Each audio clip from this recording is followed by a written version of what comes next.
നിങ്ങൾ പറഞ്ഞോളെ, നമുക്ക് ഒരു അരമണിക്കൂറൊക്കെ സംസാരിക്കാം.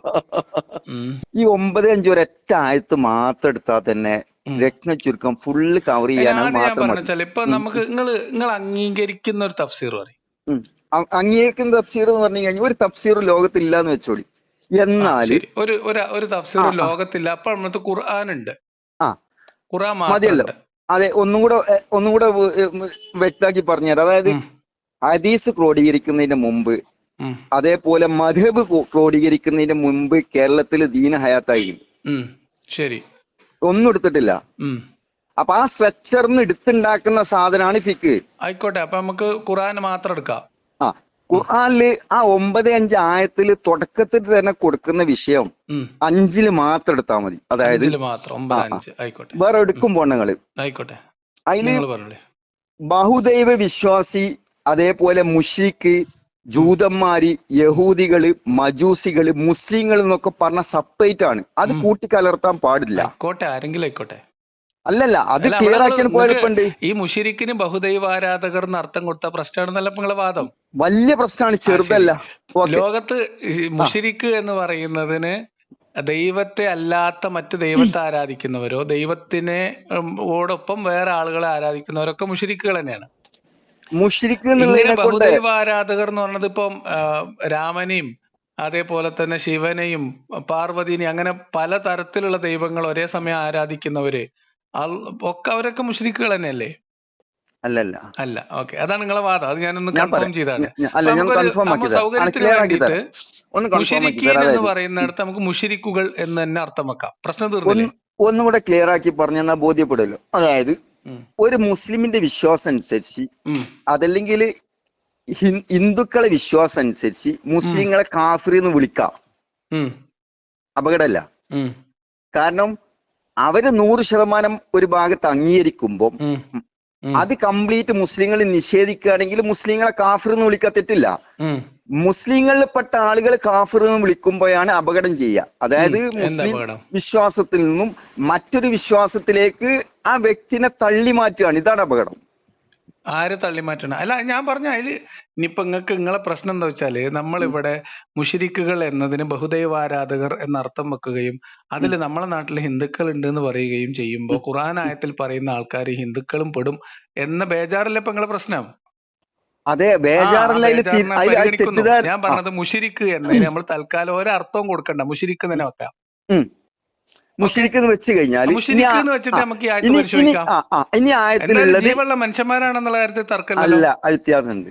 അല്ല, ജീവുള്ള മനുഷ്യന്മാരാണ് മുശ്രിക്കുകൾ എന്ന ഈ പദം കൊണ്ട് ഉപയോഗിച്ചതെന്ന കാര്യത്തിൽ തർക്കമില്ല നിങ്ങൾക്ക്? അവിടെ വെച്ച് നമുക്ക് നിർത്താം.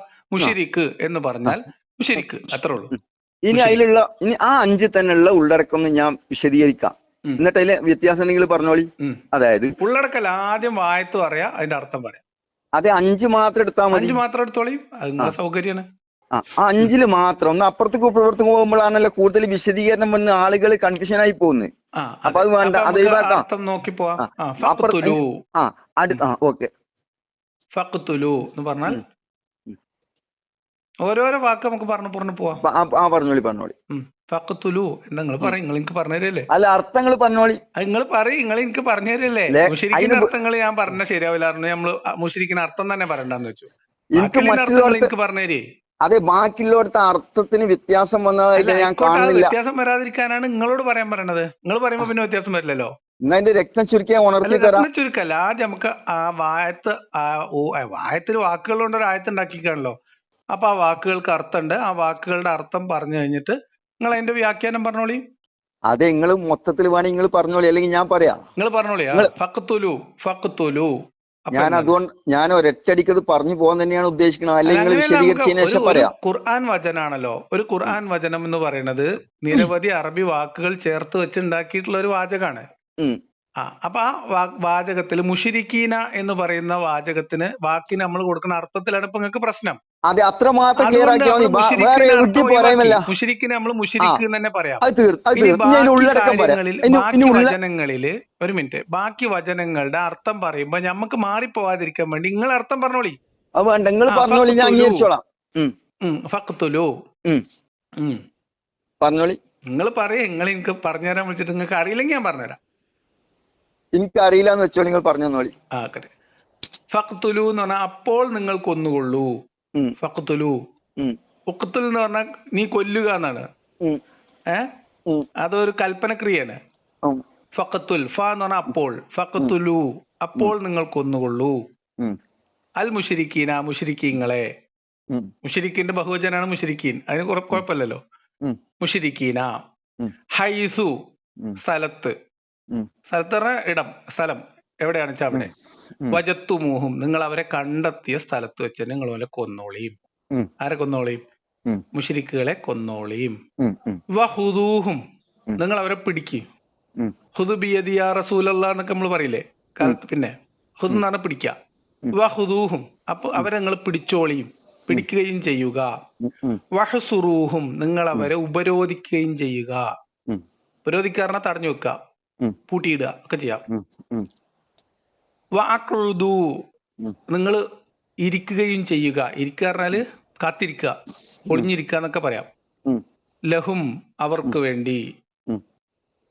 കുല്ല മർസദിൻ എന്ന് പറഞ്ഞാൽ എല്ലാ പതിസ്ഥലങ്ങളിലും. അപ്പൊ പതിസ്ഥലങ്ങളിൽ പാത്തിരിക്കുക, ഒളിച്ചിരിക്കാവുന്ന ഇടങ്ങളിലൊക്കെ ഒളിച്ചിരിക്കുക.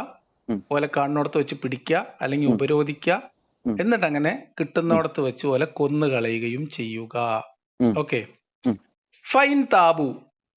ഫൈൻ ഇനി എങ്ങാനും അപ്പോൾ താബു അവർ തൗബ ചെയ്താൽ, വഖാമു അവർ നിലനിർത്തുകയും ചെയ്താൽ നമസ്കാരത്തെ, വആതു അവർ കൊടുക്കുകയും ചെയ്താൽ അസ്സകാത്ത സക്കാത്ത് എന്ന് പറഞ്ഞാൽ, ഇനിയിപ്പോ അതിന് നമ്മൾ സക്കാത്തിന് അർത്ഥം പറഞ്ഞ കൺഫ്യൂഷൻ ആണ്ട. സക്കാത്ത് എല്ലാവർക്കും അറിയാം.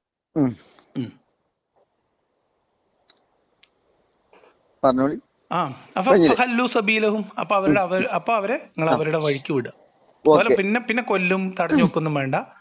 പിടിച്ചു വെച്ചിക്കാണെങ്കിൽ വിട്ടോളി, പൂട്ടിയിട്ടിക്കുകയാണെങ്കിൽ ബന്ധനസ്ഥരാക്കി സ്വതന്ത്രരാക്കിക്കോളിയും. പോലെ കൊല്ലും വേണ്ട. അപ്പോൾ അവിടെ കാരുണ്യം, അവരെ സുരക്ഷിതരായി.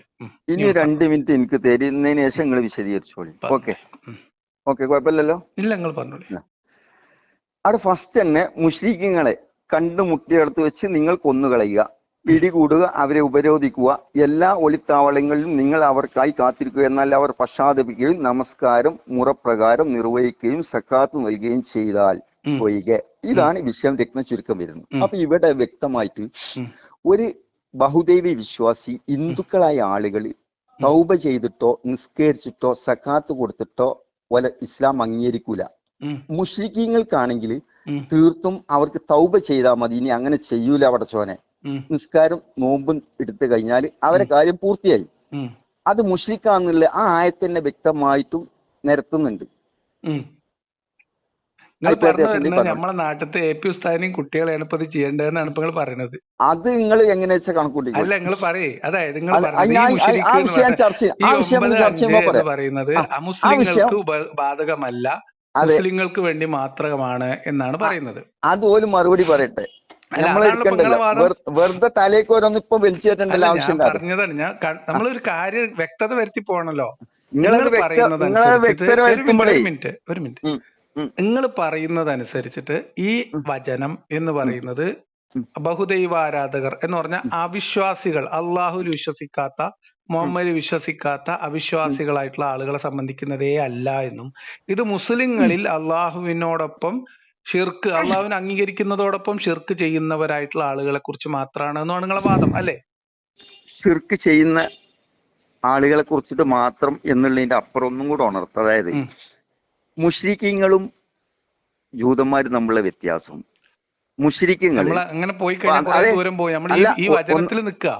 ഓക്കെ, മതി, ഒന്നുകൂടെ പറയാം. ഇത് ഏതായാലും പറഞ്ഞ സ്ഥിതിക്കാൻ വ്യക്തമാക്കാം. മുശ്രിക്ക് എന്ന് പറഞ്ഞതിനെ കൊണ്ട് ഉദ്ദേശിക്കുന്നത് തീരെ അള്ളാനെയും റസൂലിനെ അംഗീകരിക്കുന്നില്ല. ഒരു മുസ്ലിം മുശ്രിക്ക് എന്ന് പറഞ്ഞു കഴിഞ്ഞാൽ അള്ളാനെ അംഗീകരിക്കുന്നുണ്ട്, പ്രവാചകൻ കൊണ്ടുവന്ന് അംഗീകരിക്കുന്നില്ല. ജൂതൻ എന്ന് പറഞ്ഞു കഴിഞ്ഞാല് പ്രവാചകൻ അംഗീകരിക്കുന്നില്ല, ശരീഅത്ത് അംഗീകരിക്കുന്നുണ്ട്. ഇതാണ് വ്യത്യാസം.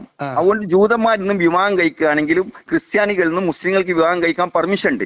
ഇതേപോലെ തന്നെയാണ് ഒരു ബഹുദൈവ വിശ്വാസിയാണെങ്കിൽ ഒരിക്കലും തന്നെ ഓൻ കലിമ ചെല്ലാത്തോടത്തോളം കാലം ഇസ്ലാം ഓൻ അംഗീകരിക്കൂല, ഓൻ ഏറ്റെടുക്കൂല. അതേ സ്ഥാനത്ത് മുശ്രിക്കാണെങ്കിൽ ഓൻ കലിമ ചെല്ലണ്ട, ഓൻ തൗബ ചെയ്താൽ മതി, പഠിച്ചോനെ പറ്റിപ്പോയതാണ്, ഇനി അങ്ങനെ ഉണ്ടാവില്ല എന്ന് പറഞ്ഞതിന് ശേഷം നിസ്കാരം സക്കാത്തും പൂർത്തിയായി കഴിഞ്ഞാൽ ഓന്റെ വിഷയം പെർഫെക്റ്റ് ആയി. പിന്നെ എന്തിനാ അബൂ സുഫിയാനെ കൊണ്ട് കലിമ ചൊല്ലിപ്പിച്ചത്? അബൂ സുഫിയാന്റെ വിഷയം എടുക്കണപ്പോ അല്ല, അബൂ സുഫിയാൻ എന്തിനാ പിന്നെ കലിമ ചൊല്ലിച്ചത്? അബൂ സുഫിയാൻ അള്ളാഹുവിൽ വിശ്വാസം ഉണ്ടായിരുന്നല്ലോ. അബൂ സുഫിയാനെ കൊണ്ട് കലിമ ചെല്ലിക്കണതും അബൂ ത്വാലിബിനെ കൊണ്ട് കലിമ ചെല്ലിക്കണതും ഒരു മനുഷ്യന്റെ ആക്കിബത്ത് കലിമയായി കഴിയുക എന്നുള്ളത് മുസ്ലിമിന് പോലും നിർബന്ധമുള്ള കാര്യമാണ്. അതെ, ആ സ്ഥാനത്ത് കലിമ ചെല്ലിപ്പിച്ച് എന്നുള്ളത് എവിടെയും കാണിക്കുന്നില്ല. അബൂ സുഫിയാനെ കൊണ്ട് കലിമ ചെല്ലിപ്പിച്ച് എന്നുള്ളത് കാര്യമില്ല. ഹുദൈബിയ കരാർ നടന്ന് മക്ക വിജയത്തിന്റെ തൊട്ട് മുൻ 22 കിലോമീറ്റർ അങ്ങോട്ട് പോയിട്ട് അവിടെ വെച്ചിട്ട് സ്വയം ഏറ്റ് കലിമ ചെല്ലിയ ആളാണ് അബൂ സുഫിയാൻ. അതോടൊക്കട്ടെ, ഞാൻ ഇതിൽ തന്നെ പിടിക്കുക. അപ്പൊ ഇനി പറഞ്ഞു എന്റെ വിഷയം എന്താ ചെയ്യുന്നത്? ഞാൻ ചോദിക്കുന്നത്, നിങ്ങൾ പറഞ്ഞതനുസരിച്ചിട്ട് മുഷിരിക്കാണെങ്കിൽ ഷഹാദത്ത് കലിമ ചെല്ലണ്ട. അബൂ സുഫിയാൻ മുഷിരിക്കായിരുന്നോ? അബൂ ത്വാലിബ് മുശ്രിക്കല്ലേനോ? അബൂ സുഫിയാൻ ഒരു പ്രവേശം പക്ഷെ പടച്ചോന്റെ നിബന്ധന പറയാണ്, പടച്ചോൻ വ്യക്തമാക്കി പറയാണ്, മുശ്രിക്കാണെങ്കിൽ ഓൻ തൗബ ചെയ്താൽ മതി, നിസ്കാരം മതി, സക്കാത്ത് മതി. ആ ആയത്തിൽ തന്നെ ഒരൊറ്റ ആയത്തിൽ പറഞ്ഞിട്ടില്ല. ആ ആയത്തിൽ പറഞ്ഞത് വേറെയാണ്. തൗബ എന്നുള്ളതിന്റെ അർത്ഥം ഇത് നിങ്ങൾക്ക് എങ്ങനെ? ഫൈൻ താബു, അവൻ പശ്ചാത്തപിക്കുകയും, അക്കാമു, അവൻ നിലനിർത്തുകയും, അസ്വലാത്ത നിസ്കാരം, ആത്തു സക്കാത്ത, സക്കാത്ത് കൊടുക്കുകയും ചെയ്താൽ അപ്പോൾ അവനെ ഒഴിവാക്കുക, അവന്റെ വഴിക്ക് വിടുക എന്ന് പറഞ്ഞാൽ, ഇത് മുശ്രിക്കാണെങ്കിൽ തൗബ ചെല്ലണ്ടല്ല, തൗബ ചെല്ലിയാൽ മതി, ഷഹാദത്ത് കലിമ ചൊല്ലണ്ട എന്നാണ് നിങ്ങളുടെ വാദമെങ്കിൽ, എല്ലാ മുശ്രിക്കുകളും ഇപ്പൊ ഇസ്ലാമിക ചരിത്രത്തില് മുശ്രിക്കായ മുഴുവൻ ആൾക്കാരും ഇസ്ലാം സ്വീകരിച്ചു എന്ന് പറയുന്ന കാര്യത്തിൽ അവര് ഷഹാദത്ത് കലിമ ചൊല്ലല്ലേ ചെയ്തത്? ഞാനിപ്പോ ശിർക്ക് ചെയ്തു. ഉമർ ഷഹാദത്ത് ചൊല്ലിയില്ലേ? ഉമർ റളിയല്ലാഹു അൻഹു ഷഹാദത്ത് കലിമ ചൊല്ലി വെളിപ്പെടുത്തിയതായിട്ട് നിങ്ങളൊന്ന് കാട്ടി തന്നാണ്. ഇല്ലേ? എന്റെ ശ്രദ്ധയപ്പെട്ടില്ല. ഉമർ ഷഹാദത്ത് കലിമ ചൊല്ലിയിട്ടില്ലേ? എന്റെ ശ്രദ്ധ അബൂ സുഫിയാനോട് കലിമ എല്ലാം പറഞ്ഞത്? അബൂ സുഫിയാനോട് ഇപ്പൊ നിങ്ങളോട് കലിമ ചെല്ലാൻ പറയേണ്ടി വരും. അതെന്തുകൊണ്ടാ അറിയോ? അതെന്താ പറഞ്ഞുതരാം, അത് വ്യത്യാസം പറഞ്ഞുതരാം. ഒരു മനുഷ്യൻ മുർത്തതായി പോയതിന്റെ പേരില് കലിമ ഞാൻ തിരിച്ചു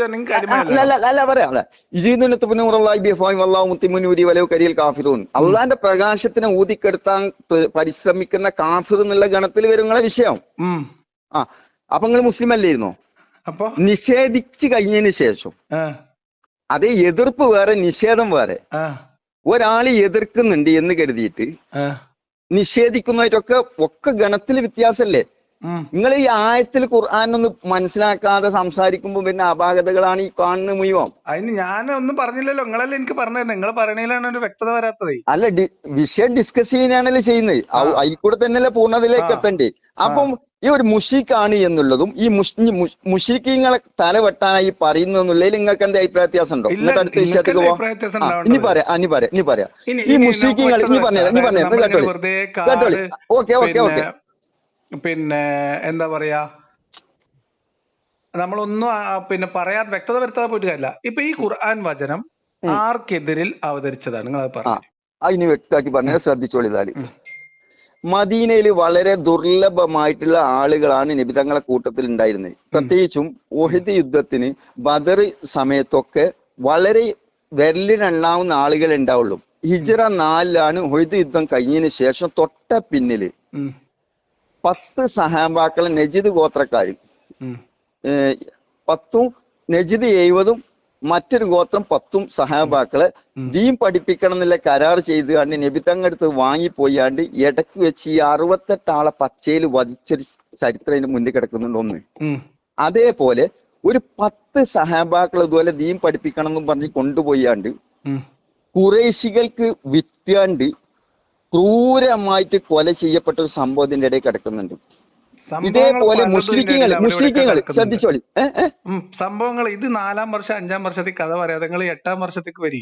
അതെ ഇവരോടാണ് ഈ ആയത്ത് ഇറക്കിയിട്ട് ഈ വിഷയത്തേക്കാണ് തീരുമാനം ഉണ്ടാക്കാൻ വേണ്ടിയിട്ടാണ് ഈ 9-5 ആയത്ത് ഇറങ്ങണത്. ഇതേപോലെ മക്കൾക്ക് പുറത്തുള്ള ഉള്ളിലല്ല ഇവിടെയാണ് നിങ്ങൾക്ക് തെറ്റിദ്ധാരണ വന്നത്. മക്കൾക്ക് പുറത്ത് കേൾക്കാം.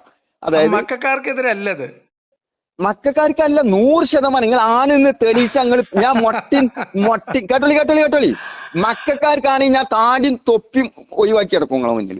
പോരെ? അതായത് ഹിസ്റ്ററി വെച്ച് സംസാരിക്കാൻ സ്റ്റോറി ആയിട്ട് വരരുത്. ഏത് ഗോത്താണ് നിങ്ങൾ പറഞ്ഞത്? അഫ്ഫാനോ? നജിദിലുള്ള കൃത്യമായിട്ട് എടുത്തേറെ കേട്ടോളി. അതായത് നജിദ് ഗോത്രത്തിൽപ്പെട്ട ആളുകളാണ് 70 ആളുകളെ നബിതങ്ങൾ എടുത്തുനിന്ന് കരാർ ചെയ്ത് ഇടക്ക് വെച്ചിട്ട് കൊന്നത്, കൂട്ടക്കൊല ചെയ്ത്. 10 ആളുകളാണ് പ്രവാചകന്റെ അടുത്തുനിന്ന് ഇതേപോലെ തന്നെ 10 ആളുകളെ ദീൻ പഠിപ്പിച്ചു തരണം എന്ന് പറഞ്ഞു. ഹുദ് യുദ്ധത്തിന് നടന്ന സംഭവം, ശേഷം നടന്ന സംഭവം അത്. എന്നിട്ട് കൊണ്ടുപോയിട്ട് ഒരാളപ്പം തന്നെ കൊന്ന് അയാൾ എതിർത്തപ്പോ ബാക്കിയുള്ള 9 ആളുകളെ കൊണ്ടുപോയി ഖുറൈശികൾക്ക് വൈരാഗ്യം തീർക്കുന്ന രീതിയിൽ ക്രൂശിച്ച് അങ്ങേയറ്റം ക്രൂശിച്ച് 9 ആളെ കൊന്ന ചരിത്രം ഇപ്പുറത്ത് കിടക്കുന്നുണ്ട്. നിങ്ങൾ ഹിസ്റ്ററി വെച്ച് സംസാരിക്കുന്നതിന് പതിൽ സ്റ്റോറി വെച്ചാണ്ടാണ് സംസാരിക്കുന്നത്. നിങ്ങൾ ഹിസ്റ്ററിക്കൊന്ന് കയറി ഞങ്ങളെ പ്രശ്നം മുഴുവൻ തീരും. അതുകൊണ്ടാണ് ഒരു തരിമ്പ് നമ്മളെ ബാൽശ്ശേരി പറയുന്നുണ്ടല്ലോ, ഖുർആൻ ഷരീഫിൽ എവിടെയെങ്കിലും ഒരു വർഗീയതന്റെ ഒരൊറ്റ തരിമ്പ് നിങ്ങൾ കാട്ടിത്തരികയാണെങ്കിൽ നിങ്ങൾ പറഞ്ഞ മതി കേൾക്കുക. പറ്റ പാഴാണെന്നുള്ള ഞാൻ പറഞ്ഞുതരാം. ഈ സൂറത്ത് 9:5 മുമ്പാണ് 9:3 വരുന്നത്. ഇലന്നാസ്, ജനങ്ങൾക്ക്, യൗമുൽ ഹജ്ജിൽ അക്ബർ, മഹത്തായ ഹജ്ജിന്റെ ദിനത്തിൽ. ഹജ്ജ് നടക്കുന്ന സമയത്ത് പറയട്ടെ ഹജ്ജ് നടക്കുന്ന സമയത്ത് അബൂബക്കറിന്റെ നേതൃത്വത്തിലുള്ള സംഘം മുസ്ലിങ്ങൾ ഹജ്ജിന് പോയ സമയത്ത്, മക്കം ഫത്ഹിനൊക്കെ ശേഷം ഹജ്ജ് നടക്കുന്ന സമയത്ത് ഈ പ്രഖ്യാപനം പ്രഖ്യാപിക്കാൻ വേണ്ടി അലിയെ മക്കാരുടെ അടുത്തേക്ക്, മക്കയിലേക്ക് മുഹമ്മദ് പറഞ്ഞയച്ചതിന് ശേഷം അലി ചെന്നിട്ടാണ് ഈ പ്രഖ്യാപനം അവിടെ നടത്തുന്നത്. അതെ, ശരിയാണ്. അതെ, ആണ്. നജദിലുള്ള ആൾക്കാർക്ക് പ്രഖ്യാപിക്കാൻ വേണ്ടിയിട്ട് മക്കാര് ഹജ്ജ് ചെയ്യുന്ന സമയത്ത് അങ്ങോട്ട് ഓടിപ്പോണത് എന്തിനാണ്? മക്കാരോട് മാത്രം പ്രഖ്യാപിക്കാനാണെങ്കിൽ എന്തിനാ ഹജ്ജിന്റെ വേള ഹജ്ജ് വേൾഡ് മെസ്സേജ് ആണ് കൊടുക്കുന്നത്. എന്ത് വേൾഡ് മെസ്സേജ്? അതായത് ഒറ്റ മിനിറ്റ് വേൾഡ് മെസ്സേജ് കഴിഞ്ഞിട്ടില്ല. നിങ്ങൾ പറഞ്ഞല്ലോ ഒരു പശ്ചാത്തപിച്ചാ മതിന്ന്. ഇനി ഇതന്നെ പിടിച്ചോളി ക്ലിയർ ആക്കുക. അതായത് ഈ ലാത്ത, ഉസ്സ, മനാത്ത ഈ വിഗ്രഹങ്ങൾ എവിടെയുള്ളത്? എന്താണ് എവിടെയുള്ളത്? എങ്ങനെ? ലാത്ത പ്രധാനപ്പെട്ട 4 വിഗ്രഹങ്ങളാണ് ഓൾറെഡി നിലവിലുള്ളത്. ലാത്ത, മനാത്ത, ഉസ്സ. 4 വിഗ്രഹങ്ങളൊന്നും അല്ല, അവിടെ 13 വിഗ്രഹങ്ങൾ അല്ല, പ്രധാനപ്പെട്ട 4 ഓൾറെഡി നിലവിലുള്ളത്. ഇത് എവിടെയുള്ളത്? കാബന്റെ ഉള്ളില് ഇല്ല മനുഷ്യ, തെറ്റി. പിന്നെ എവിടെയുള്ളത്? കാബന്റെ പുറത്താ? അല്ല, ഇത് ഒന്ന് കിടക്കുന്ന ത്വായിഫിലാണ്. നിങ്ങൾ ചരിത്രം പഠിക്കുന്നില്ല. ഇതാണ് ഏറ്റവും വലിയ അപകടം. ചരിത്രം കിട്ടുന്നത് മുശ്രിക്ക് എന്ന് പറഞ്ഞാല് പിന്നെ ഷിർക്ക് ചെയ്യുന്ന എല്ലാവരും അല്ല. അതെ, ഏത് ഇത് കിട്ടിയ സോഴ്സ് കൂടി പറഞ്ഞിരുന്ന ഞമ്മക്കൊക്കെ ഞാൻ കറക്റ്റ് ഖുർആൻ വചനം ഇപ്പോ നമ്മളെ നാട്ടിൽ ലഭ്യമായ അറബിയിലും ഇംഗ്ലീഷിലും മലയാളത്തിലുള്ള മുശ്രിക്കുകൾ ഒക്കെ, അറബിയിലുള്ള ഇപ്പൊ മുശ്രിക്ക് തന്നെയാണല്ലോ. ബാക്കി ഏറെക്കുറെ എല്ലാ ഭാഷകളിലും മുശ്രിക്കിന് അർത്ഥം കൊടുത്തിട്ടുള്ളത് പിന്നെ ഈ പറയപ്പെടുന്ന ബഹുദൈവ വിശ്വാസികൾ എന്നാണ്. അതായത് ഖുർആന്റെ എഴുതപ്പെട്ട എല്ലാ വ്യാഖ്യാനങ്ങളിലും ബഹുദൈവ വിശ്വാസികളാണ്. നിങ്ങൾ പറയുന്നത് ബഹുദൈവ വിശ്വാസികളല്ലാന്ന് അല്ല. പറയാ ഖുർആന്റെ അർത്ഥം വ്യാഖ്യാനം കൊടുക്കണമെങ്കിൽ അതിന് കുറച്ച് യോഗ്യത വേണം എന്നുള്ളത് വേറെ വിഷയം. അപ്പൊ അങ്ങനെ യോഗ്യത ഉള്ള ആരെങ്കിലും ഒരാള് അർത്ഥം കൊടുത്ത ഒരു വ്യാഖ്യാനം കൊടുത്ത ഒരു കിതാബിന്റെ പേര് പറയുങ്ങള് ഒരുപാട് എടുത്തരാം. നിങ്ങൾക്ക് നോട്ട് ചെയ്തോളി. ഒറ്റ സെക്കൻഡ് നോട്ട് ചെയ്തോളി. ഒന്ന് നമ്മള് അറിയപ്പെടുന്ന ആൾ തന്നെ പിടിച്ചോളി. നിങ്ങള് ഒന്ന് നമ്മളെ ജമാഅത്ത് ഇസ്ലാമിന് തന്നെ പിടിച്ചോളി. ഒരെണ്ണം എടുത്തു നോട്ട് ചെയ്തോളി. ജമാഅത്ത് ഇസ്ലാമിന്റെ തഫ്സീർ മൗദൂദിയാ? മൗദൂദിന്റെ എടുത്തോളി. മൗദൂദിന്റെ തഫ്സീർ അല്ലേ? ഒന്നെടുത്തോളി. മൗദൂദിന്റെ തഫ്സീർ. അപ്പൊ നമുക്ക് മൗദൂദിന്റെ തഫ്സീറിൽ എന്താ നോട്ട് ചെയ്തോളി. ഞാൻ പറയാം, കിട്ടിയ സ്ഥിതിക്ക് നമുക്ക് അതൊന്നും നോക്കുക. ഇത് ജനങ്ങൾക്കും കൂടെ പ്രയോജനപ്പെട്ടോണ്ട് അതുകൊണ്ടാണ് നമുക്ക് നോക്കാം, ജനങ്ങൾക്ക് കാണിച്ചു കൊടുക്കാം. അതിനൊന്നും കുഴപ്പമില്ല. ഇനി MA അബ്ദുൽ ഖാദർ മൗലി, KV മുഹമ്മദ് മുസ്ലിം ഇപ്പൊ ഇന്നത്തെ കാലത്ത് ഉണ്ടായ ആളല്ലേ, അതൊക്കെ അവിടെ കട്ടെ. നമുക്ക് ആദ്യം മൗദൂദിന്റെ പോവാ. ഒരു മിനിറ്റ് ഇതൊന്ന് എഴുതിയെടുത്തിട്ട് ബാക്കി വിഷയത്തേക്ക് കയറി നിങ്ങൾ തിരക്കല്ല. പിന്നെ ചേകനൂർ മൗലവിന്റെ എടുത്തോളി. ചേകനൂർ നിങ്ങൾ വിട്ടാളി. അല്ല അത് അതിനെ എടുത്തോളി, അതിൽ മുർത്തദ്ദെന്ന് പറഞ്ഞ് എഴുതിയാണ്. പ്രഖ്യാപിച്ച് ഏയ് ആളെ കൊന്ന് ഏർപ്പാടാക്കിയ ആൾക്കാരാണ്. അത് പോട്ടെ. ഇൽമ് ചെയ്താനാ തരുന്നതിൽ ഒഴിവാക്കണ്ടല്ലോ ലേഖത്ത് ഭായി. അല്ല, ഇപ്പൊ എന്തിനാ നമ്മള് നിങ്ങൾക്ക് ദുർവാശ തൽക്കാലം പിടിച്ചത്? 9-5 വ്യാഖ്യാനിക്കണമെങ്കിൽ ചേകനൂറിന്റെയും മുസ്തഫ മൗലവിന്റെയും തഫ്സീർ എടുക്കണം എന്ന് അല്ല അവസ്ഥയിലായോ? മുസ്തമൗലി ഞാൻ പറയില്ല, എന്താ പറയാത്തെ? മുസ്തമൗലിന്റെ ഞാൻ ശ്രദ്ധിച്ചില്ല. ഞാൻ ചേകനൂർ ഉള്ളതല്ലേ മൗലവി പറയുള്ളൂ. ഇനിയിപ്പോ നീച്ചു വന്ന ഒന്നും പറയില്ലല്ലോ. അതുകൊണ്ട് അല്ല നിങ്ങൾക്ക് പറയാം. വേണ്ട, മുസ്തഫ മൂപ്പര് മൗലവി ഇപ്പൊ തഫ്സീർ അയാൾക്കുള്ള ഉണ്ടാവുമല്ലോ. ആളായതുകൊണ്ട് എടുക്കൂല. മൗലവിന്റെ തഫ്സീർ അവിടെ ഉണ്ട്, തഫ്സീറിന്റെ കാര്യമാണല്ലേ പറയുന്നത്. അതാ പറഞ്ഞ ഈ മുസ്തഫ മൗലവിക്കും തഫ്സീറും ഉണ്ട്. ഇനി അതിലെന്തെങ്കിലും ഡിസ്പ്യൂട്ട് വന്നാൽ ചോദിക്കാനോട് മൗലവി ജീവനോട് ഉണ്ട് താനും. അപ്പൊ അത് പറ്റൂല. ആരത് മുസ്തമൗലവിയോ? ആ ആ മൂപ്പര് തനി കള്ളനാണ്, ആർക്കും കഴിയും പറ്റിയിട്ട് ആ വിഷയം നമുക്ക് പിന്നെ അതന്നെയല്ലേ ഇപ്പൊ ചർച്ച ചെയ്യാം. മറ്റാൾ ജീവിച്ചിരുന്നപ്പോ നിങ്ങൾ എല്ലാരും കൂടി അതിന് പറഞ്ഞത്. അത് ചെയ്താനും കുറെ ആൾക്കാരുണ്ടാവും, എണ്ണത്ത് വെക്കാൻ പറ്റുമോ? എന്നാ നമുക്ക് മൗദൂദിയിലേക്ക് പോവാം. ആ. മൗദൂദിയിലേക്ക് പോവാം. നിങ്ങൾക്ക് നല്ല മൗദൂദിന്ന് ഞാൻ പറ്റി ഞാൻ പറഞ്ഞില്ലേ? മൗദൂദിന്ന് ഞാൻ വായിച്ചുതരാം. മൗദൂദിന്റെ തഫ്സീർ നമുക്ക് വായിക്കാം. അത്തൗബ അവതരണം മക്കയിലാണ്.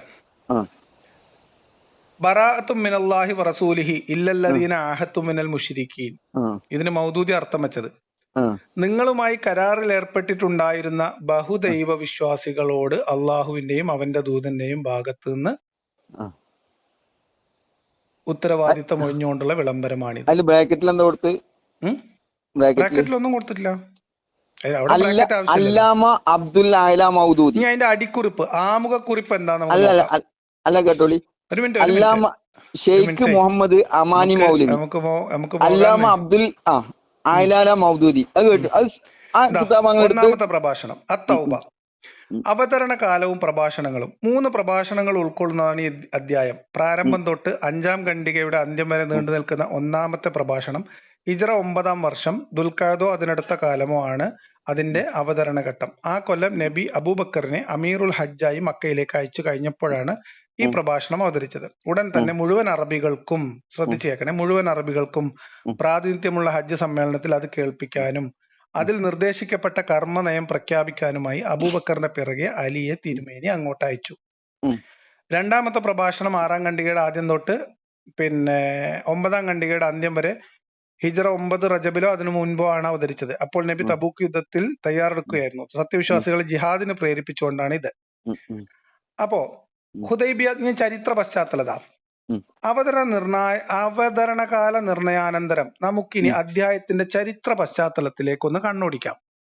ഇതിലെ ഉള്ളടക്കവുമായി ബന്ധപ്പെട്ട സംഭവ പരമ്പരകൾ ഹുദൈബിയ സന്ധിയിൽ നിന്ന് ആരംഭിക്കുന്നതാണ്. അപ്പൊ നിങ്ങൾ പറഞ്ഞ ഉഹദും ബദറൊക്കെ അടക്കി ഹുദൈബിയ വരെയുള്ള 6 വർഷത്തെ നിരന്തര ത്യാഗ പരിശ്രമങ്ങളുടെ ഫലമായി അറേബ്യയുടെ ഏകദേശം 1/3 ഭാഗം ഇസ്ലാമിക അധീനതയിലായി.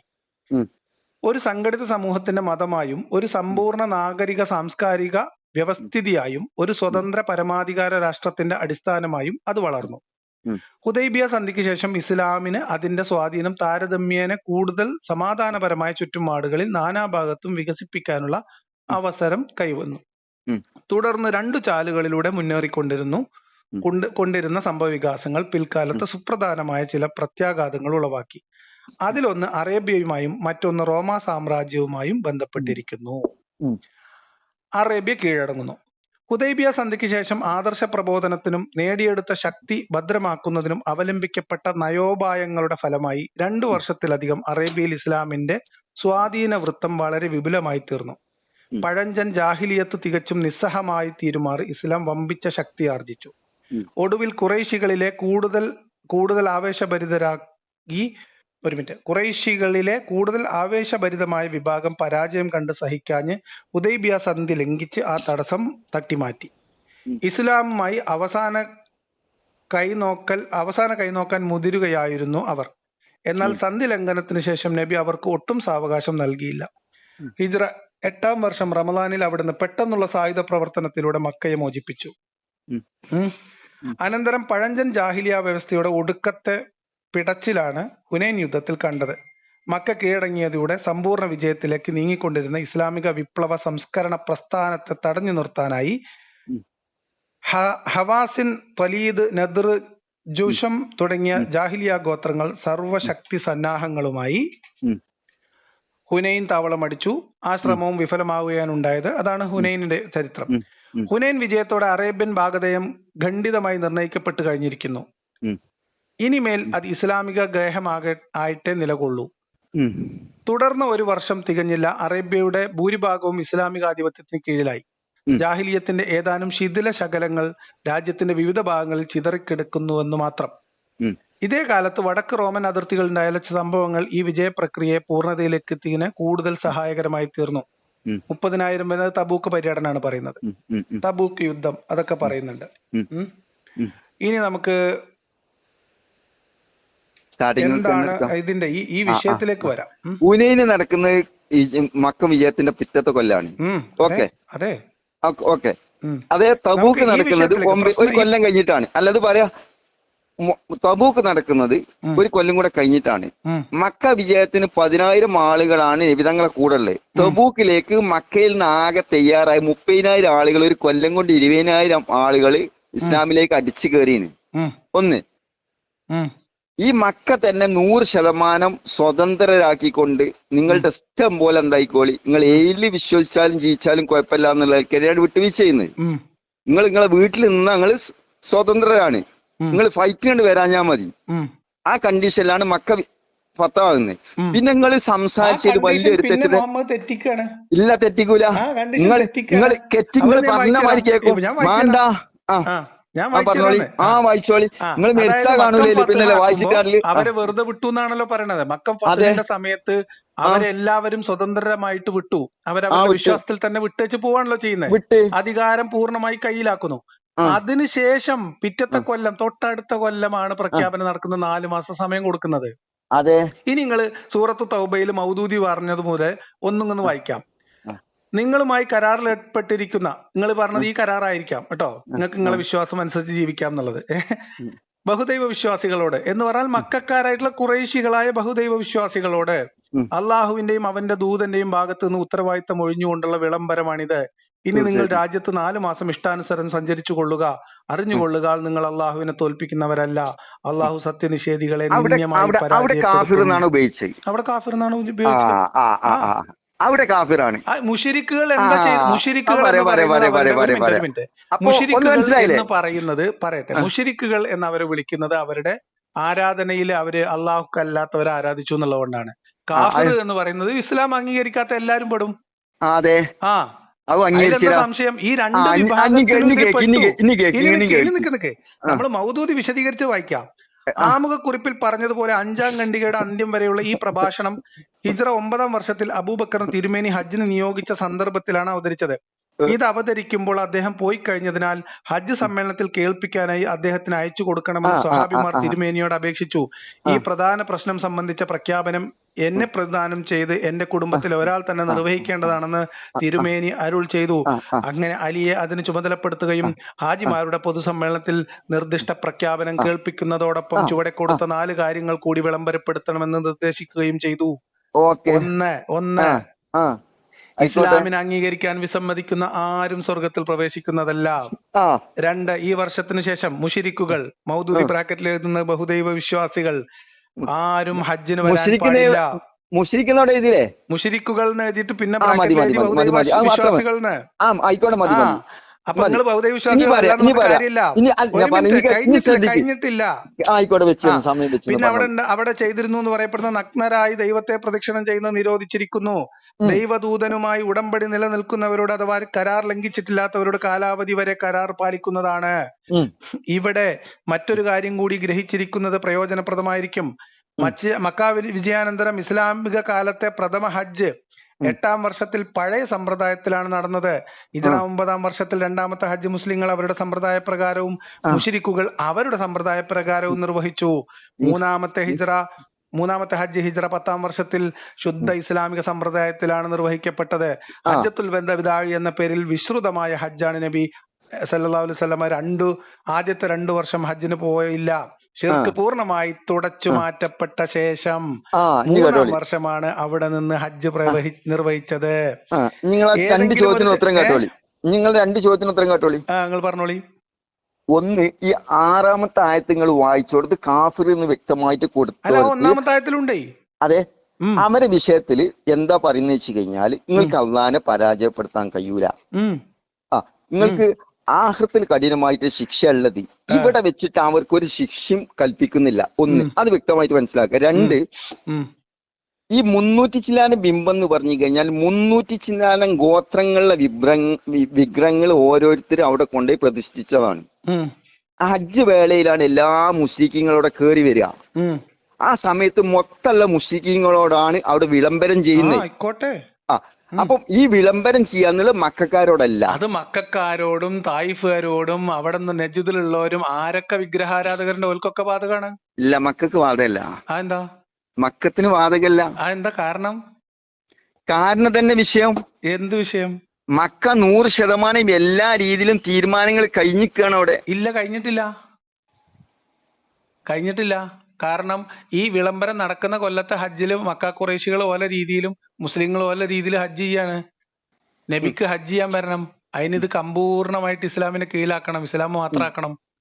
അത് അപ്പൊ മുസ്ലിങ്ങളല്ലാത്ത ആളുകൾ അവിടെ വരാൻ പാടില്ല, ഹജ്ജ് ചെയ്യാൻ പാടില്ല, ആ പ്രദേശത്ത് താമസിക്കാൻ പാടില്ല, അത്രേ ഉള്ളൂ. അപ്പൊ അതിൽ ബഹുദൈവ വിശ്വാസി പെടൂലല്ലോ? എല്ലാരും പെടൂല. അതില് ബഹുദൈവ വിശ്വാസികളും ഇസ്ലാം അംഗീകരിക്കാൻ തയ്യാറല്ലാത്ത എല്ലാരും പെട്ടു. പിന്നെ മക്കാര് പൂർണ്ണാർത്ഥത്തിൽ ഒരു 90-99% ബഹുദൈവ ആരാധകര് മുശ്രിക്കുകളായതുകൊണ്ട് അവരെ കുറിച്ചാണ് പറഞ്ഞത്, അത്രേ ഉള്ളൂ. അപ്പൊ യൂണിവേഴ്സൽ അടിസ്ഥാനത്തിലാണ്. അത് മാത്രമല്ല, ഇവരിൽ ആരെങ്കിലും അഭയം ചോദിച്ചു വന്നാൽ ഓൽക്ക് പിന്നെ ഇത് കാണിച്ചു കൊടുക്കണം എന്ന് പറഞ്ഞാൽ എന്തിനാ? ഇസ്ലാം പഠിക്കാനും മനസ്സിലാക്കാനും ഇസ്ലാം സ്വീകരിക്കാനുള്ള അവസരം കൊടുക്കണം എന്നാ പറഞ്ഞത്. അത് കഴിഞ്ഞിട്ട് വിട്ടുകൊടുക്കണം. മുസ്ലിങ്ങൾക്ക് തന്നെയാണെങ്കിൽ പിന്നെ എന്തിനാ അത് ഇസ്ലാം സ്വീകരിക്കാൻ അവസരം കൊണ്ടാക്കി കൊടുക്കണം? അറിയാലോ. അല്ല, ഈ രണ്ട് വിഷയം വരുന്നുണ്ടെങ്കിലും അത് സെപ്പറേറ്റ് തിരിച്ച് പറഞ്ഞു കഴിഞ്ഞാൽ വിഷയം തീരും. ഞാൻ പറഞ്ഞത് ഇത് ഏതൊരു മനുഷ്യ വിഭാഗത്തെ കുറിച്ചായാലും, ഒരു പ്രദേശത്ത് ജീവിക്കുന്ന മനുഷ്യർ അവിടെ പതിറ്റാണ്ടുകളായി നൂറ്റാണ്ടുകളായി ജീവിച്ച് ആരാധിച്ചു വന്നിരുന്ന അവരുടെ ആരാധനാ രീതികൾ, സമ്പ്രദായങ്ങൾ, അവരുടെ ആരാധനാലയമാരുടെ വിഗ്രഹങ്ങൾ, ഇതിനെയൊക്കെ ശക്തി ഉപയോഗിച്ചുകൊണ്ട് തച്ച് തകർത്ത് ഒരു ജനതയെ ഡിസ്പ്ലേസ് ചെയ്യുന്നത് സമാധാനാണോ? അല്ലേ? 100% പറഞ്ഞ പച്ച കളവാണ്. അല്ലേ? കളവാണ്. പിന്നെ എന്താ ചെയ്തത്? എന്താ പറയാ? 4 മാസങ്ങൾ യഥേഷ്ടം സഞ്ചരിച്ചോളിയും. നിങ്ങൾക്ക് അള്ളാഹിനെ റസൂലിനെ തോൽപ്പിക്കാൻ പറ്റൂല എന്ന് മനസ്സിലായിക്കോളിയും. 4 മാസം കഴിഞ്ഞിട്ട് ഓല് പശ്ചാത്തപിച്ച് നിസ്കാരം മുറ പോലെ നിർവഹിക്കുകയും സക്കാത്ത് കൊടുക്കുകയും ചെയ്യുന്നില്ലെങ്കിൽ ഓലെ കണ്ടെത്തിയെടുത്ത് വെച്ച് കൊന്നുകളയുകയും ചെയ്യുക. ആർക്കെങ്കിലും ബാധകമാണെങ്കിൽ ഓൽക്ക് 4 മാസത്തെ അവധി, ഓല കരാർ കാലാവധി പൂർത്തിയാക്കുക. അത് കഴിഞ്ഞാൽ അവർക്കും ഇതന്നെ വിധി. മുശ്രിക്കുകൾ ആരാണ്? മുശ്രിക്ക് എന്ന് പറഞ്ഞു കഴിഞ്ഞാല് ഒന്നുകൂടെ പറയാം. മുശ്രിക്ക് മാത്രല്ല, അവിടെ മുസ്ലിം അല്ല, അവിടെ മുശ്രിക്കുകൾക്കും കാഫിറുകൾക്കും മുനാഫിക്കൾക്കും ഒക്കെ വേറെ വേറെ വകുപ്പ് കൊടുത്തിട്ടുണ്ട്, സെപ്പറേറ്റ്. അതായത് മദീനയില് ഇതേ സൂറത്തിൽ കുറച്ച് പോകുമ്പോ ക്രിസ്ത്യാനികൾക്കും ജൂതന്മാർക്കും കാഫിറുകൾക്കും വേറെ വിധി കൊടുക്കുന്നുണ്ട്. അതിന് മക്കയിൽ ആദ്യഘട്ടത്തിലും തുടർന്ന് അറേബ്യൻ പെനുൻസയിൽ അപ്പാടെയും മുസ്ലിങ്ങളല്ലാത്ത മനുഷ്യന്മാരെ അവരുടെ ആരാധനാ സ്വാതന്ത്ര്യത്തോടെ ജീവിക്കാൻ സമ്മതിക്കൂല എന്ന ഫാസിസ്റ്റ് രാഷ്ട്രീയ പ്രഖ്യാപനാണിത്. അല്ല, അതല്ല, ഈ വചനത്തിൽ കേൾക്കി. അതേ പറഞ്ഞ ചരിത്രം പഠിക്കുന്നില്ല, നിങ്ങൾ വെറും ഹിസ്റ്ററി നിങ്ങൾ ഇസ്ലാമിലെ ഞാൻ 10 പ്രാവശ്യം വായിച്ചിട്ടുണ്ട് മൗദൂദിന്റെ തഫ്സീറൊക്കെ. ആ തഫ്സീർ ഓരോന്നും എടുത്ത് പറഞ്ഞുതരാം, ലാസ്റ്റ് എടുത്തിട്ട് തരാം. എന്നാ കേട്ടോളി. ഒന്ന്, മക്ക എന്നുള്ള പ്രദേശത്ത് ബഹുമാനപ്പെട്ട ഇബ്രാഹിം നബി അലൈഹി സ്വലാത്തു വസ്സലാം, ഹാജറ ബീവിനി, ഇസ്മായിൽ നബി, അയോധ്യ രാമൻ ജനിച്ച സ്ഥലമാണ്, അത് പള്ളി പൊളിച്ചിട്ടാണ് മറ്റേ സാധനം ഉണ്ടാക്കിയെന്നൊക്കെ അല്ല, അമ്പലം പൊളിച്ചിട്ടാണെന്ന്. അതേപോലത്തെ ഒരു ക്ലെയിം അല്ലേ? ഇബ്രാഹിം നബി എന്ത് ഇബ്രാഹിം നബി? ഒരു ചോദ്യം ചോദിക്കട്ടെ, അല്ല എന്ത് ഇബ്രാഹിം നബി? ഒരു ചോദ്യം ചോദിക്കട്ടെ. പറയൂ. നിങ്ങൾ ചരിത്രം എടുത്ത് വായിച്ചോളി, പിന്നെ തെറ്റാണല്ലോ. ഏത് ചരിത്രം? ഈ മുശ്രിക്കുകളുടെ കയ്യില് ഇബ്രാഹിം നബി കഅബ ഉണ്ടാക്കിയതിന്റെ ചരിത്രരേഖ ഒന്ന് തരി. ഇബ്രാഹിം നബി അലൈഹി ഇസ്ലാം കഅബ നിർമ്മാണം കഴിഞ്ഞതിന് ശേഷം അവിടുന്ന് പുറപ്പെട്ടു പോകുന്നുണ്ട്. ഞാൻ പറഞ്ഞത് മുഹമ്മദ് നബി, ഇബ്രാഹിം നബിയാണ് കഅബ ഉണ്ടാക്കിയെന്നുള്ളതിന് ചരിത്രത്തിൽ നിന്ന് തെളിവ് തരും. മുഹമ്മദ് നബി പറഞ്ഞ കഥയല്ല. അതന്നല്ലേ ഈ പറഞ്ഞ, നിങ്ങൾ ശ്രദ്ധിക്കുന്നാല് നമ്മുടെ ഇപ്പൊ രാമക്ഷേത്രം നിൽക്കുന്ന സ്ഥലത്ത് രാമജന്മഭൂമിയിൽ ക്ഷേത്രം ഉണ്ടായിരുന്നു, അത് തകർത്തിട്ടാണ് അവിടെ പള്ളി പണിതത് എന്നും ആളുകൾ. ഈ വിഷയം ഒരു സബ്ജക്ട് ഒന്ന് പൂർത്തിയാക്കട്ടെ, സംസാരിക്കാൻ ഗ്യാപ്പ് വരുമോ? പറഞ്ഞോളി. എന്നിട്ട് നിങ്ങൾ അഭിപ്രായ വ്യത്യാസം പറഞ്ഞോളി. ഇബ്രാഹിം നബി അലൈഹി ഇസ്ലാം അവിടെ ഹാജറാവിനും കൊണ്ടയാക്കിയ ശേഷം പിന്നെ അവിടെ കേറി വരുന്ന ഒരു ഗോത്രക്കാരാണ് ജുറൂഹ് ഗോത്രം. ഈ ജുറൂഹ് ഗോത്രക്കാർ വന്ന് അവിടെ താമസിക്കാൻ വേണ്ടി സൗകര്യം ചോദിക്കുകയാണ്. ഈ സൗകര്യം ചെയ്തു കൊടുത്തതിൽ നിന്നാണ് ഇബ്രാഹിം നബി അലൈഹി ഇസ്ലാമും ഇസ്മായിൽ നബി അലൈഹി ഇസ്ലാം വിവാഹം കഴിക്കുന്നത്. ഈ ആളുകളാണ് യഥാർത്ഥ മുഅ്മിനീങ്ങളായിട്ട് ആ കാലഘട്ടത്തിൽ ഉണ്ടായിരുന്നത് എന്നാണ് നിങ്ങളോട് പറഞ്ഞത്. നിങ്ങൾക്ക് ആ രേഖത്തരങ്ങൾ പറഞ്ഞു വേണ്ട ഞങ്ങൾക്ക് പ്രൂഫ് ഇട്ടുന്നാ വരെ. മുഹമ്മദ് നബി പറഞ്ഞതല്ലാത്തൊരു രേഖ തരി. അതായത് ഈ ഫിക്ക് അതേപോലെ ഹദീസ് ഇത് ഏതാദ്യം ക്രോഡീകരിച്ച്? സ്വാഭാവികമായിട്ട് ഹദീസ് തെറ്റി. പിന്നെ തെറ്റി, അവിടെയാണ് വിഷയം കിടക്കുന്നത്. നിങ്ങൾ എന്ത് പറഞ്ഞ ഫിക്ക്? ഇത് 4 മദ്ഹബ് എപ്പോഴാ ക്രോഡീകരിക്കുന്നത്? എപ്പോഴാ നിങ്ങൾ പറയും? അല്ല, നിങ്ങൾ പറഞ്ഞില്ല, അത് തിരുത്താൻ വേണ്ടിയിട്ടായി പറയുന്നത്. നിങ്ങൾ പറഞ്ഞോളേ. ഞാൻ നിങ്ങളോട് പറഞ്ഞല്ലോ സ്വസ്ഥായിട്ട് ഇരിക്കണ്ടേ നമ്മളെന്ന് പറയാൻ കാരണം അതൊന്നും കുഴപ്പമില്ലല്ലോ. മുഹമ്മദ് നബി മരിച്ച് 3 ദിവസം അവിടെ ഇട്ട് 4-ാമത്തെ ദിവസം മറവ് ചെയ്ത്, അല്ല 3-ാമത്തെ ദിവസം മറവ് ചെയ്ത്, അതിനുശേഷം 300 കൊല്ലം കഴിഞ്ഞിട്ട് ഹദീസ് ഉണ്ടാക്കി. ഒരു മിനിറ്റ് ഇന്ന് വേൾഡ് അടിസ്ഥാനത്തിൽ ശ്രദ്ധിച്ചോളിന്ന 3 ദിവസം പ്രവാചകൻ അവിടെ മറവ് ചെയ്യാന്ന് 1.5 ദിവസം കൊണ്ട് ഒരു രാഷ്ട്ര തലവനെ വരെ തെരഞ്ഞെടുത്തുന്ന അവിടെ. ഇവിടെ ഒരു ഇലക്ഷൻ നടത്തിയിട്ട് ഒരാളെ തെരഞ്ഞെടുക്കണമെങ്കിൽ എത്ര കോടി ചെലവുണ്ട്? നിങ്ങളെന്താ വിവരക്കേട് പറയുന്നത്? മുഹമ്മദ് നബിന്റെ നിർദ്ദേശപ്രകാരം ഒരാൾ മരിച്ചു കഴിഞ്ഞാൽ എന്താണ്? നബി തങ്ങളെ നിർദ്ദേശം മഷൂർ അനുസരിച്ച് തീരുമാനിക്കണം എന്ന് മുൻകൂട്ടി തീരുമാനിച്ചില്ല. ഭരണാധികാരിനെ തീരുമാനിക്കല. ഒരാൾ മരിച്ചു കഴിഞ്ഞാൽ അയാളെ ബോഡി എന്ത് ചെയ്യണമെന്ന് ഇസ്ലാമിന്റെ വിധി? ഇസ്ലാമിന്റെ വിധി അങ്ങനെ ആണല്ലോ ഫർള് കിഫ. എന്തിനാണുള്ളത്? പറയും, നിങ്ങൾ പറയും. ഒക്കെ നമ്മൾ പഠിക്കുമ്പോ ഒരുപാട് 3 സംഗതി. ഒരു ഹദീസിൽ പറഞ്ഞിട്ടുള്ളത് ഒരാൾ മരണപ്പെട്ടാൽ അയാളെ എത്രയും പെട്ടെന്ന് അയാളുടെ അന്ത്യകർമ്മങ്ങൾ ചെയ്ത് മറവടക്കണം എന്നല്ലേ? സമയം വൈകിപ്പിക്കാൻ പാടില്ല എന്നല്ലേ? ആ ഹദീസ് നിങ്ങൾ എടുത്തെന്നാല് 2 ലക്ഷം രൂപ DD ആയിട്ട് അങ്ങോട്ട് ഇഞ്ഞു കൊണ്ടുവരാം. നിങ്ങൾ തന്ന 5 ലക്ഷം തന്നെ പൊന്നാരല്ലേ? അതായത് 3 സംഗതി അങ്ങനെ പഠിപ്പിച്ചിട്ടില്ലേ? ഇല്ല.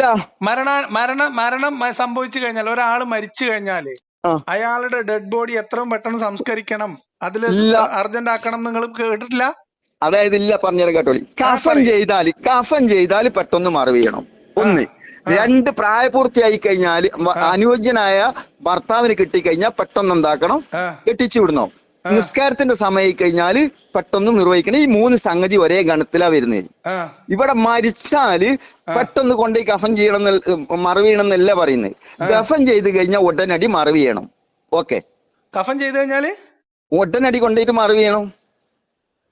അപ്പൊ മരിച്ചു കഴിഞ്ഞിട്ട് 10 ദിവസം കഴിഞ്ഞിട്ട് കഫൻ ചെയ്താലും കുഴപ്പമില്ല. 10 ഇനിയിപ്പോ 1 മാസം നിർത്താൻ കഴിയൂല അള്ളാക്ക്. തിരുവോനെ വള്ളത്ത് നിർത്തില്ല പഠിച്ചോ. കഴിയുമെങ്കിൽ പിന്നെ മുഹമ്മദ് നബി മരിച്ചടുത്ത് ദുർഗന്ധം വന്നു എന്നൊക്കെ വേറെ ചരിത്രകമനം എഴുതിക്കല്ലോ. അത് അള്ളാന്റെ കുതിരത്ത് ഇടപെടൂടെ. അതിൽ നിങ്ങൾ അത് മുഅ്മിനീങ്ങളായിട്ട് ബന്ധപ്പെടുമ്പോൾ ഡിസ്കസ് ചെയ്യുമ്പോൾ ആ കാര്യത്തിൽ ഉൾക്കൊള്ളും. അല്ലാത്തോല് ഫിസിക്കലായിട്ട് ആ വിഷയത്തിനെ ഡിവൈഡ് ചെയ്തോളും. അതിന് നമ്മൾ തർക്കിക്കണില്ല. ഇവിടെ 1.5 ദിവസം കൊണ്ട് ഇത്രയും വലിയൊരു അന്താരാഷ്ട്ര വിഷയം പരിഗണിച്ചു എന്നുള്ളതും അതിന് പരിഹാര റൂട്ടാണിത്. അതായത് പ്രവാചകൻ പോയാലും പിന്നെ കാര്യങ്ങൾ തീരുമാനിക്കേണ്ട ഭാവിയിൽ അതിനുള്ള സാധനം ഒരു മുഅ്മിനീങ്ങളുടെ ഡെഡ് ബോഡിയുടെ കാര്യം തീരുമാനിക്കാം, എന്നിട്ട് നമുക്ക് ഭരണാധികാരിനെ തീരുമാനിക്കാലോ. രണ്ടാമത്തത് വസിയത്ത് എഴുതല്. അതിന്റെ വിധി എന്താ? ഒരാള് ഒരു മുസ്ലിമിനെ സംബന്ധിച്ച് അയാളുടെ അനന്തരാവകാശത്തെ കുറിച്ചും മറ്റു കാര്യങ്ങളെ കുറിച്ചുള്ള വസിയത്തുകൾ എഴുതി വെക്കുന്നതിന്റെ ഇസ്ലാമിക വിധി എന്താ?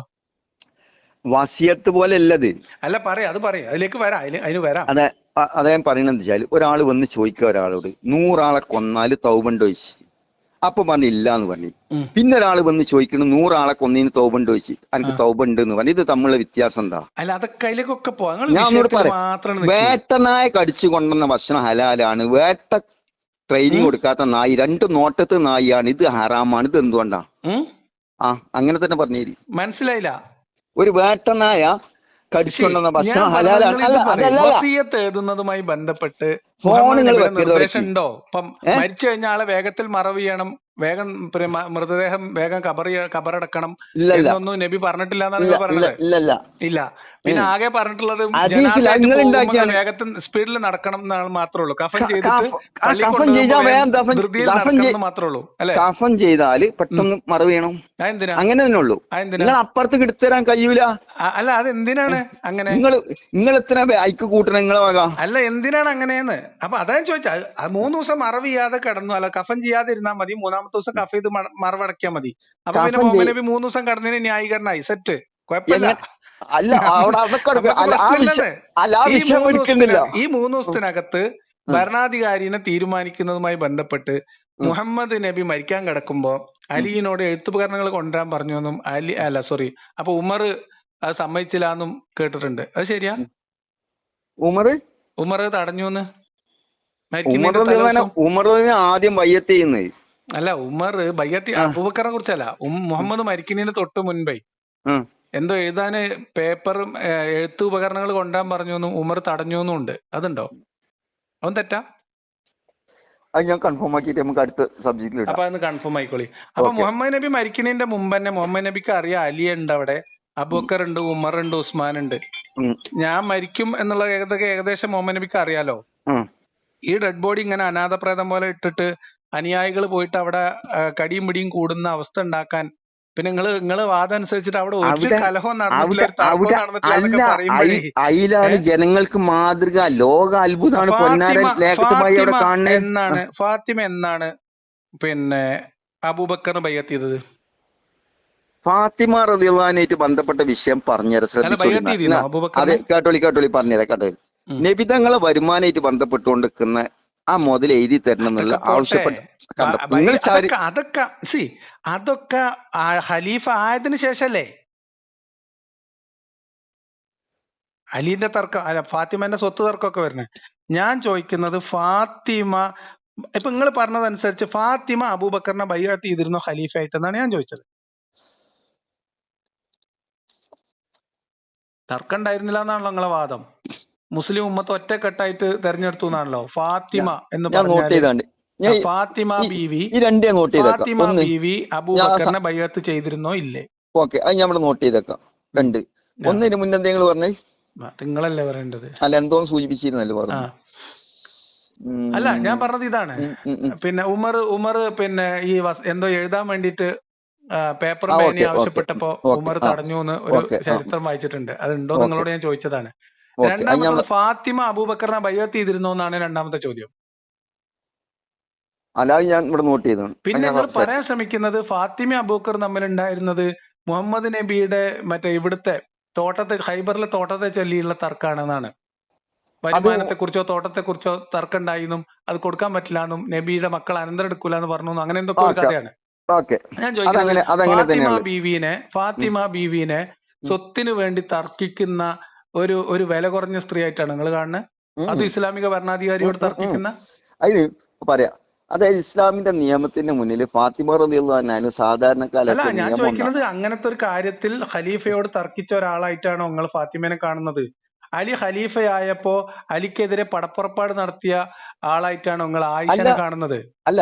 അപ്പൊ മുസ്ലിങ്ങൾക്ക് മുഹമ്മദിന് ശേഷം അവിടെ തർക്കം ഉണ്ടായിരുന്നില്ല എന്നും ഒക്കെ പറഞ്ഞാൽ അത് ആളുകൾ മുസ്ലിങ്ങൾ പോലും വിശ്വസിക്കൂല. അല്ല, അത് അഭിപ്രായ വ്യത്യാസങ്ങൾ ഉണ്ടാവുന്നുണ്ട്. അഭിപ്രായ വ്യത്യാസത്തിന് നമ്മുടെ നാട്ടിൽ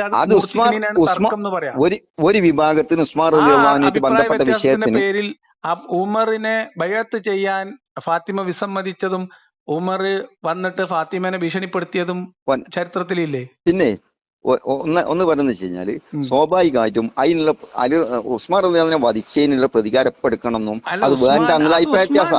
ഞാൻ ചോദിക്കുന്നത് അബൂബക്കറിന്റെ ബൈഅത്താണ്.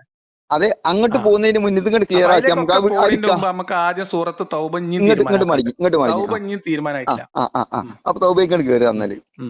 അപ്പൊ ഈ 100% നിങ്ങള് പിന്നെ ഈ തൗബ സൂറത്തില് പറ്റിപ്പോയ അമളി എന്താന്ന് വെച്ച് കഴിഞ്ഞാല് നിങ്ങൾക്കായിട്ടല്ല നല്ല ശതമാനം ആളുകൾക്ക് കുടുങ്ങിയ അമളി തന്നെയാണ് ഈ സംസാരിക്കുന്നത്. ഇവിടെ ഉദാഹരണം പറയും. ഒന്ന് നമ്മളെ ആർ.വി. ബാബു ഇല്ലല്ല അമാനി മൗലവിക്ക് നമുക്ക് അമാനി മൗലവിക്കും മൗദൂദിക്കും പിന്നെ അതേമാതിരി ചെറിയ മുണ്ട അബ്ദുൽ ഹമീദ് മദനിക്കും അതേമാതിരി നമ്മളെ നാട്ടിലെ സുന്നിയാളിഞ്ഞിപ്പോ വെറുതെ വിടണ്ട, നമ്മളെ എന്താണ് അയാളുടെ പേര് കൂറ്റനാട് മുഹമ്മദ് മുസ്ലിയാർക്കും ഒക്കെ പറ്റിയ അമളിനെ കുറിച്ച് സംസാരിക്കും. അല്ല ഞാൻ എടുത്തുതരാം ഒറ്റ മിനിറ്റ്. ഇനിയിപ്പോ കറക്റ്റ് ആക്കല്ലോ. അതില് മുജാഹിദ് 2 വിഭാഗക്കാർക്ക് ഒന്നിന് ക്ലിയർ ആക്കി എഴുതി വെച്ചിട്ട് മുശ്രിക്കുന്നുള്ളത്. അതിലെന്നെ സുല്ലമിയും കിടക്കുന്നുണ്ട്, മദനിയും കിടക്കുന്നുണ്ട്, പല കോലത്തിലാണല്ലോ നിൽക്കുന്നത്. ഒറ്റ നോട്ടെ ഞാൻ നോട്ടപ്പോ പറഞ്ഞുതരാം.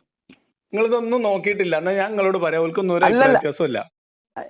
ഏതാണെന്നുള്ള നമ്മുടെ നാട്ടില് മുശ്രിക്കുകളും ഉണ്ട്, കാഫിറുകളും ഉണ്ട്. നിങ്ങൾ ഒരു 2 മിനിറ്റ് കാഫിർ തരീക്ക്. കുഫറിന്റെ പല വകഭേദങ്ങളുണ്ട്. 2 അതിൽ ഒന്നാണ് ഷിർക്ക്, ഒന്നാണ് റിദ്ദത്ത്, ഒന്നാണ് സമ്പൂർണമായ നിഷേധം എന്നൊക്കെ പറയുന്നത്. കുഫർ എന്ന് പറഞ്ഞു കഴിഞ്ഞാൽ ലുബ്ദ് കുഫറാണ്.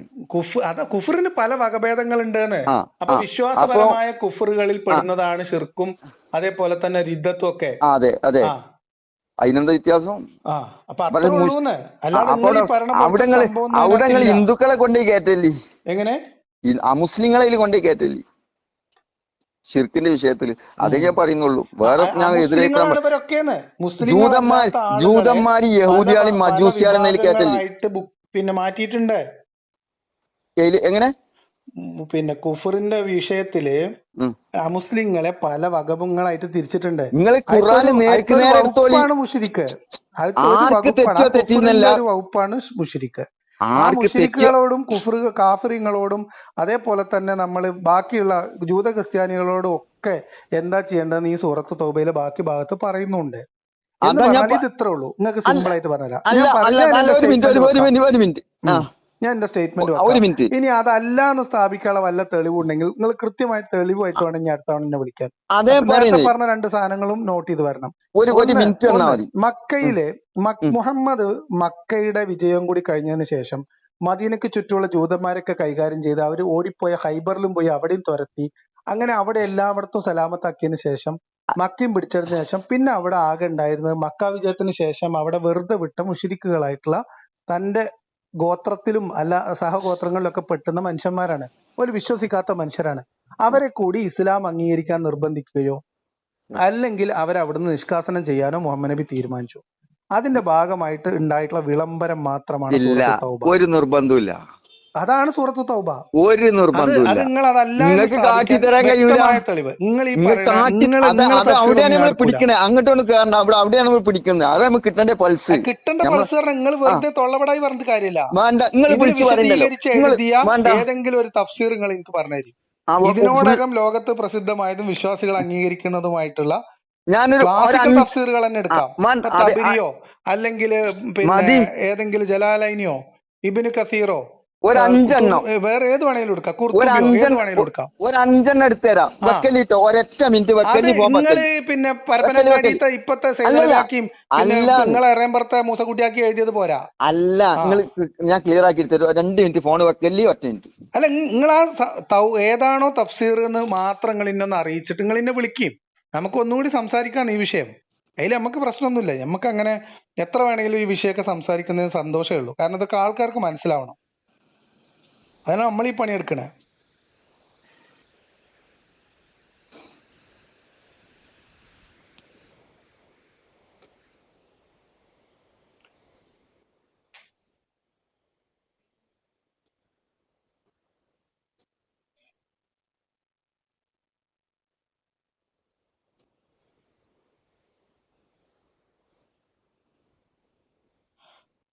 അപ്പൊ അങ്ങനെ ചെയ്യല്ലേ?